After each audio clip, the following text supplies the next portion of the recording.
हातकणंगले तालुक्यात वळीव पावसाने पिकांचे ग्रीनहाऊसचे मोठ्या प्रमाणात नुकसान झाले आहे। या संदर्भात पंचनामे करण्याचे काम सुरू आहे। शेतकऱ्यांना नुकसान भरपाई मिळवून देण्यासाठी शासनाकडे पाठपुरावा केला जाईल। विशेष बाब म्हणून जास्तीत जास्त भरपाई शासनाकडून मिळावी यासाठी प्रयत्न केले जातील, असे आश्वासन आमदार डॉक्टर अशोकराव माने यांनी दिले। 2 दिवसापूर्वी वळीव पाऊस व वादळी वाऱ्याने हातकणंगले तालुक्यातील शेती व घरांचे मोठे नुकसान झाले।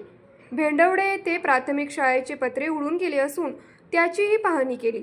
तहसीलदार सुशील बेलेकर उपस्थित होते। दरम्यान पारगाव, चावरे, तळसंदे, किन्ही, घुणकी आदी गावातील नुकसानीची त्यांनी पाहणी केली। यावेळी भाजपाचे अमरसिंह पाटील, अभिजित माने, सुहास देसाई, हनुमंत पवार, हनुमंत पाटील, संग्राम माने, विनोद चव्हाण, अभिजित पाटील, मुन्ना पेंढारी, अजित पठाण, रावसाहेब महेकर, मुख्याध्यापिका शोभा काटकर, ग्रामविकास अधिकारी दत्तात्रय देवकाते, तलाठी प्रवीण तोडकर उपस्थित होते। न्यूज मराठी 24 साठी विनोद शिंगे, कुंभोज।